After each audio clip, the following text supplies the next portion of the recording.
আন্দোলন তো চলছে। কেন্দ্রীয় সরকার ভাবছে বাংলাকে ভাতে মারবো।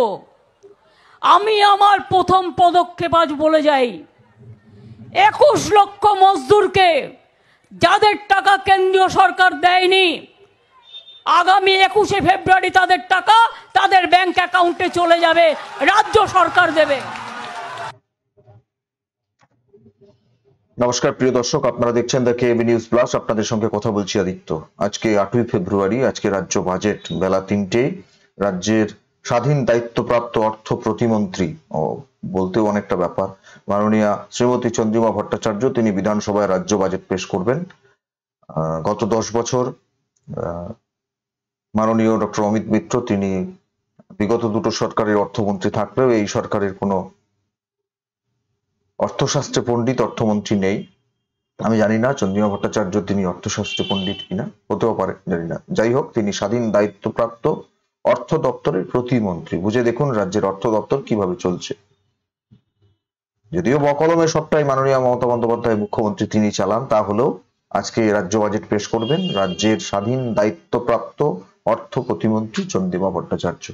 সেদিকে আমাদের নজর থাকবে সকলের। কি বিষয়ে বিশেষ করে নজর থাকবে? মাত্র কয়েকদিন আগে কলকাতার ধর্ণা মঞ্চ থেকে মাননীয় মমতা বন্দ্যোপাধ্যায় ঘোষণা করেছিলেন যে 21 লক্ষ শ্রমিক 100 দিনের কাজ করেছেন অথচ টাকা পাননি। কেন্দ্রীয় সরকার যাদের টাকা দেয়নি তাদের টাকা রাজ্য সরকার দিয়ে দেবে এবং 21শে ফেব্রুয়ারির মধ্যে তাদের সবার টাকা ব্যাংক অ্যাকাউন্টে চলে যাবে। এবং এই প্রেক্ষিতে আজকে নিশ্চিতভাবে নজর রাখতে হবে যে বাজেট পেশ করতে চলেছেন চন্দ্রিমা ভট্টাচার্য, সেই বাজেটে এই অর্থের সংস্থান কিভাবে রাখা হয়। কারণ যেটা হিসেব সূত্র মারফত যেটা জানা যাচ্ছে সেটা হচ্ছে যে এই 21 লক্ষ 100 দিনের কাজের শ্রমিকের অর্থ পরিশোধ করতে, মেটাতে, ব্যাংকে দিয়ে দিতে প্রায় 3000 কোটি টাকা মতো খরচ হবে।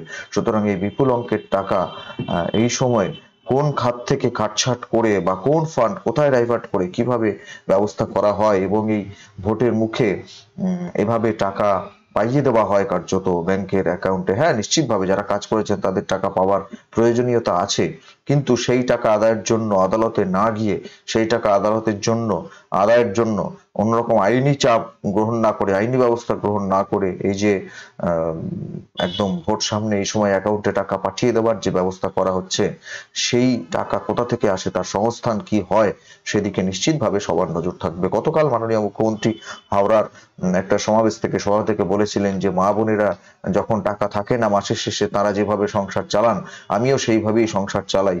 অর্থাৎ মা বোনেরা টাকা না থাকলে এ মাসে কারো কাছ থেকে ধার করেন, বলেন পরের মাসে শোধ দিয়ে দেবো।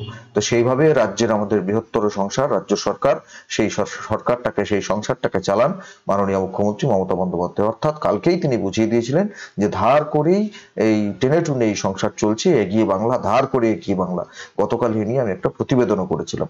কিন্তু বর্তমান সময়ে রাজ্যের ধারের পরিমাণ, ঋণের পরিমাণ যখন 6 লক্ষ কোটি টাকার ওপরে, সেই রকম একটা সময় এত বড় ঋণের বোঝা, এত বড় একটা চাপ, 3000 কোটি টাকা কম নয়, সেই রকম একটা চাপ নতুন করে রাজ্য সরকারের ওপরে চাপলে কোন খাত থেকে তিনি কাটছাট করে এই বরাদ্দ ব্যবস্থা করেন সেটার দিকে নিশ্চিতভাবে আমাদের নজর থাকবে। আর একটা বিষয় বলতেই হবে যে এই বছরই যেহেতু আর 2 মাসের মধ্যে লোকসভা নির্বাচন, সেই রকম একটা সময় রাজ্যের যে সমস্ত জনপ্রিয় প্রকল্পগুলো চলছে সেই প্রকল্পগুলো তো আর তিনি বন্ধ করে দেবেন না। স্বাস্থ্যসাথী থেকে, কন্যাশ্রী থেকে, রূপশ্রী থেকে, ঐক্যশ্রী, মেধাশ্রী, কত বলবো, সবুজ সাথী, তারপরে বর্তমানে ওই যে ঋণের প্রকল্প, ছাত্রছাত্রীদের ক্রেডিট কার্ড থেকে শুরু করে লক্ষ্মীর ভান্ডার, সবচেয়ে বড় কথা, এই ধরনের জনপ্রিয়তম প্রকল্পগুলো নিশ্চিতভাবে তিনি বন্ধ করে দেবেন না।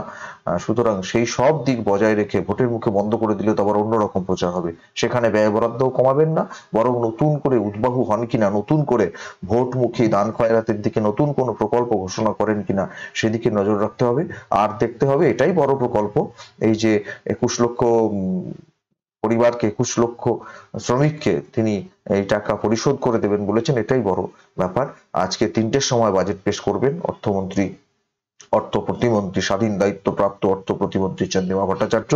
তিনি কোন কোন ক্ষেত্রে কত কত সংস্থান করেন, কিভাবে এর বন্দোবস্ত করেন, এটার দিকে তো আমাদের নজর রাখতেই হবে। এমনিতেই শিল্প নেই, সুতরাং রাজ্য সরকারের ওই সরাসরি আয় যেটা, সেটা তো অনেক কম, কার্যত তলানিতে।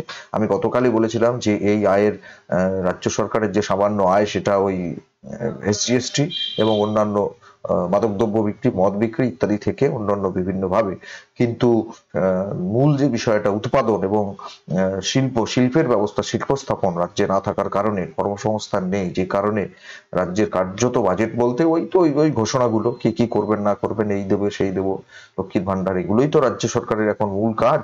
শিল্প স্থাপন বা বেকার যুবক যুবতীদের কর্মসংস্থানের কোনো দিশা, কোনো ঘোষণা, সেগুলো আমরা কোনো সময়ই করতে দেখি না।